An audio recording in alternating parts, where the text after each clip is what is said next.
Hi friends, today we will discuss the working principle of Model S Tesla vehicle. This is one of the popular models from Tesla. This actually uses three-phase induction motor fed from an inverter. This is a wonderful vehicle developed by Tesla, and it is a battery operated vehicle. It uses battery, then a boost converter, then inverter, and then induction motor. So it's a luxury sedan vehicle. The first of its kind was introduced in the year 2012. One single charge will go up to 600 kilometers.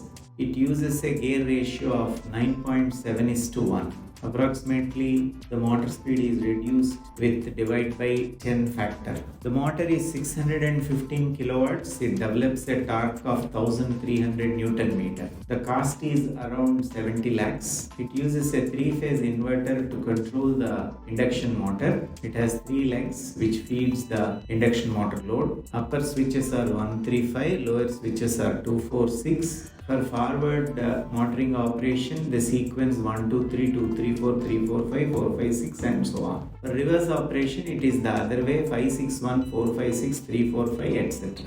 So whenever you want to reverse the vehicle, you have to reverse the switching sequence, then the direction gets reversed. The output voltage is a PWM waveform.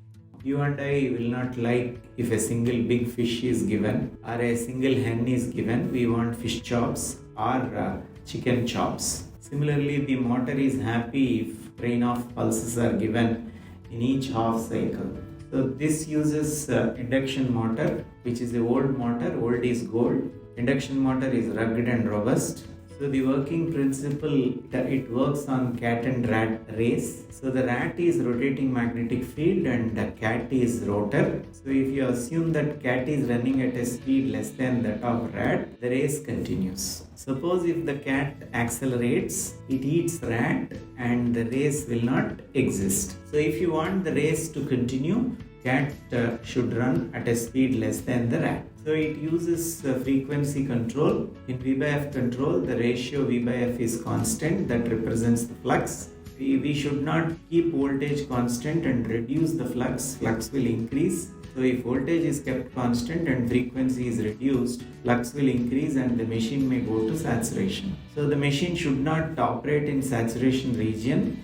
It will have less efficiency. So in order to have good efficiency, the induction motor should operate in linear region. So in linear region, if we increase the voltage, we increase the frequency, and if we decrease the voltage, we decrease the frequency. If V is 400 volts, F is 50 Hertz, the V by F ratio is 400 by 50, that is 8. For 10 Hertz, the voltage is 8 into 10, 80 volts. For 20 Hertz, the voltage to be applied is 160 volts, and so on. So when we increase the frequency, we increase the voltage up to 400. Beyond 400, the voltage is clamped to 400 and frequency can be increased. Because the machine is designed for 400 volts, you should not apply more than 400 volts. So when frequency is changing, the speed is changing. So the working principle is similar to a teacher and student. If teacher is dictating faster, the student will be writing fast. If teacher is dictating slowly,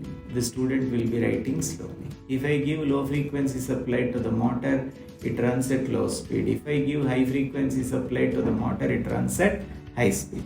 Actual speed is greater than synchronous speed for regeneration. Slip speed is ns minus n. If n is greater than ns, it is negative, and current is negative, power is negative. So I will reduce the frequency of the inverter. If I reduce the frequency of the inverter, synchronous speed comes down and actual speed remains the same due to inertia. Machine acts as generator, and if I don't give pulses to the IGBTs, the diodes will act as a rectifier, and AC power is converted into DC power and it is returned to the battery. So thanks for your patience. Please subscribe my channel, Ramareddy Satti.